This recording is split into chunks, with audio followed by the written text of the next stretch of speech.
سلام دوستان گرامی، خوش آمدید به کانال آموزشی ما. امروز درس 48 است از سلسله درس‌های انگلیسی در 99 روز. خب بخش دوم است از بخش‌های 100 عباره انگلیسی برای سیاحان. Hello dear friends, welcome to our channel. Today 48th lesson from English in 99 days. Today we will take second part from 100 English phrases for tourists. Okay, let's go. خب بیاید میگیریم درسی امروزه رو. خب چگونه که گفتیم بخش دوم است از 100 عباره انگلیسی برای سیاحان و رسیدیم در عباره 11. Could you repeat that? Could you repeat that? Could you repeat that? یعنی میشود که میتوانستید آن را بار دیگر تکرار کنید. میتوانستید آن را تکرار کنید. این میتوانستید همون فعلی can هست. can برای زمانی حاضر است. could برای زمانی گذشته است. اما با زمانی حاضر هم میتوانیم بپرسیم مثلا can you repeat that؟ خب could یک کمی زیادتر رسمی تر است. چگونه که در درس‌های گذشته هم گفته بودیم. Could you repeat that؟ میتوانستید آن را بار دیگر تکرار کنید. میتوانستید آن را بار دیگر تکرار کنید. خب در این جای that، خب هر کلمه را که یک خدشه میکشیم در تهش این معنی را داره که این کلمه رو میتوانیم شما عوض کنید جوشا. مثلا could you repeat that؟ میتوانستید این رو تکرار کنید. Could you repeat your name؟ میتوانستید نامتون رو بار دیگر تکرار کنید. Could you repeat your surname؟ میتوانستید نسبتون رو بار دیگر تکرار کنید. Could you repeat this؟ مثلا این رو مثلا میتوانستید بار دیگر تکرار کنید. خب همون that میشد که هر چیزی که بخواهیم که از یک نفر طلب کنیم که این را تکرار کنید در جای همون خدشه کشیدگی همون کلمه رو میمونیم و میشود چند عباره دیگر. خب اینجا 100 عباره گفتگیم. اگر این جایهای اینهایی که خط کشیدگیم این را اگر عوض کنیم میشود شاید که 200 300 مثلا عباره. خب عباره 12 what is your name؟ این what is your name یعنی نام شما چی است؟ اما این به شکل پر است. اگر به شکل اختصاریش اگر بخونیم کوتاه شدهش میگیم what's your name؟ what's your name؟ what's your name؟ what's your name؟ what's your name؟ what's your name؟ what's your name؟ یعنی در یادتون باشه اگر درس گذشته گفتم وقتی یک نفر اگر تیز گپ میزنه چی میگیمش؟ چی میگیم؟ معلوم شده که درس رو تکرار کردیم. بله میگیم که please speak more slowly. please speak more slowly. please speak more slowly. لطفاً یک کمی آهسته تر گپ زنید. یک نفر وقتی تیز گپ میزند what's your name؟ what's your name؟ what's your name؟ what's your name؟ what's your name؟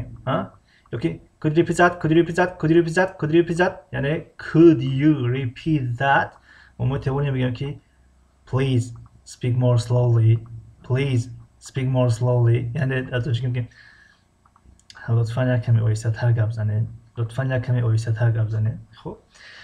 خب اینجا خط کشیدگی در تا your این رو میتونیم عوض کنیم. What is your name؟ نام شما چی است؟ What is her name؟ نام وای دختر چی است؟ What is his name؟ نام وای بچه چی است؟ What is مثلا خب اگر ما بگیم اینجا is رو علیش میکنیم. مثلا میگیم که what are our name؟ What are our name؟ names مثلا نام های ما چی است؟ یعنی نام ما چند نفر پرسیدیم. خب در جای این your میتوانیم his her استفاده کنیم. علاقه سه عباره شد. What is your name؟ What is her name؟ What is his name؟ یعنی از یک نفر دیگر میپرسیم نام او دختر کی است؟ نام اون بچه چی است؟ مثلا نام اون دختر چی است؟ نام اون بچه چی است؟ What is your name؟ What is his name؟ What is her name؟ عباره 13 My name is Omar. My name is Dilshad. My name is Sitora. در جای این خط کشیدگی میتونه که شما نام خودتون نمونه. مثلا my name is Zebo. My name is Fariza. My name is Karim. My name is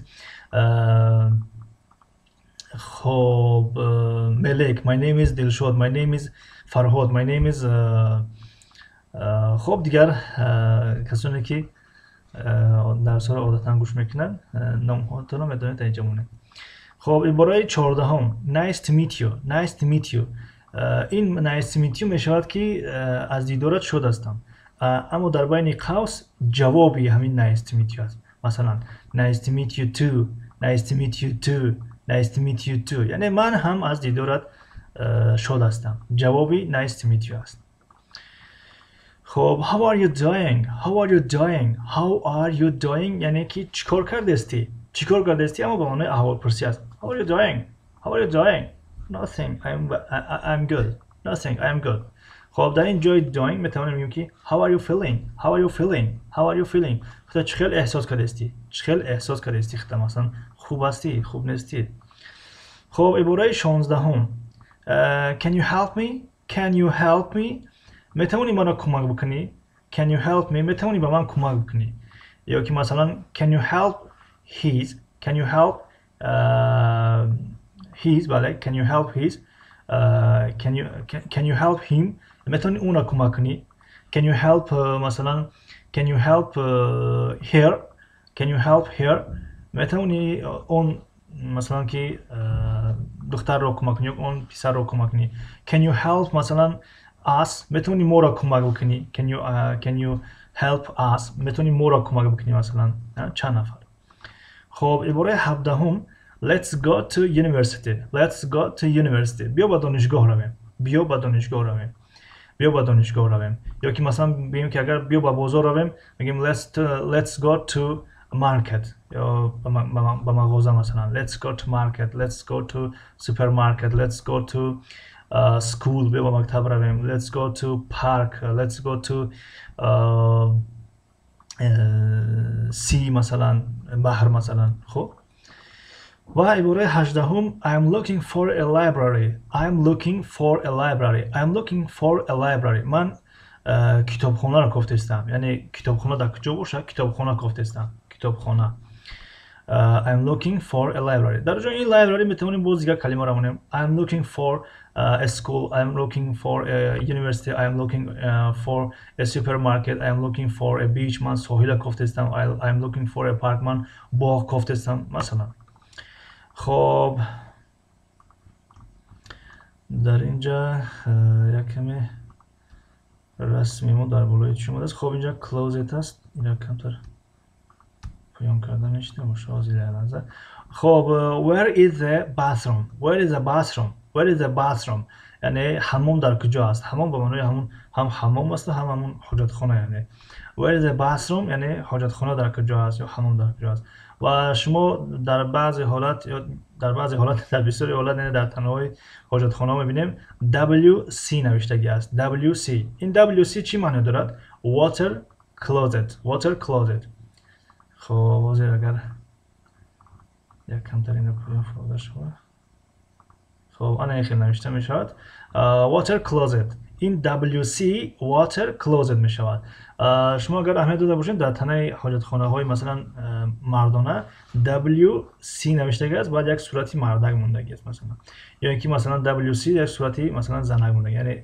شکلی میگیم که همون صورتی همچون به خانم یا زن مونن مثلا یا که بعضی وقت نمی نویسن صورت نمیمونن می نویسن که WC مثلا و خب اگر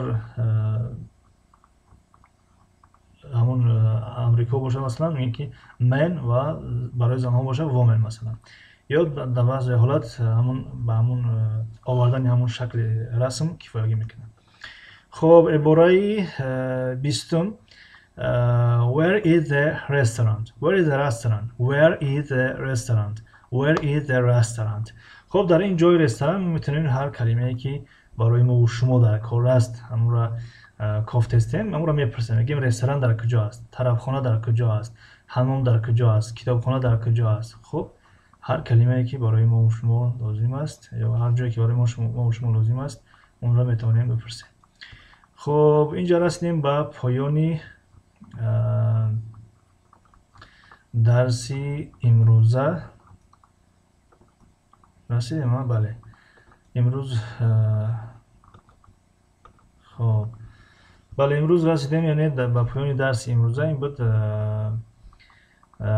قسمی دومی صد عباره انگلیسی برای سیاحان تو درس های نوبتی موفق و سربلند باشین خدا نگهدار Goodbye